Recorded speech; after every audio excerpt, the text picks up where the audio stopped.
తమిళనాట మరోసారి సినిమా ప్రభంజనం రాజకీయ చరిత్రను తిరగరాసింది. వెండి తెరపై దళపతిగా కోట్లాది మంది హృదయాలను గెలుచుకున్న జోసెఫ్ విజయ్ ఇప్పుడు తమిళ వెట్రి కలగం పార్టీతో అసెంబ్లీ ఎన్నికల్లో సంచలన విజయం సాధించి రియల్ లైఫ్ జననాయకన్ అనిపించుకున్నారు. డిఎంకే, అన్నా డిఎంకే వంటి దశాబ్దాల చరిత్ర కలిగిన దిగ్గజ పార్టీలను వెనక్కి నెట్టి పోటీ చేసిన తొలి ఎన్నికల్లోనే విజయ్ తమిళ తలైవాగా అవతరించడం దేశ రాజకీయాల్లోనే హాట్ టాపిక్ గా అయింది.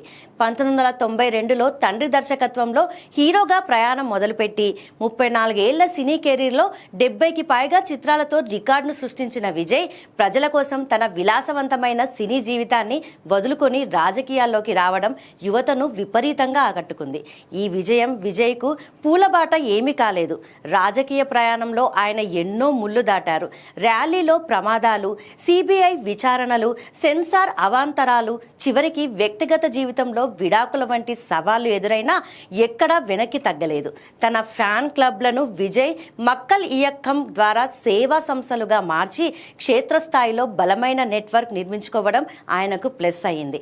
ముఖ్యంగా పాతతరం రాజకీయాలకు స్వస్తి పలకాలని చూస్తున్న యువతకు విజయ్ ఒక కొత్త ఆశగా కనిపించారు.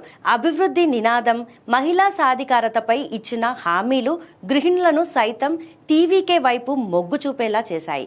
సినిమా రంగుల లోకం నుంచి వచ్చి ప్రజల కష్టాల్లో తోడుంటానంటూ ఆయన సాధించిన ఈ విజయం భారత రాజకీయాల్లో ఒక నూతన అధ్యాయం.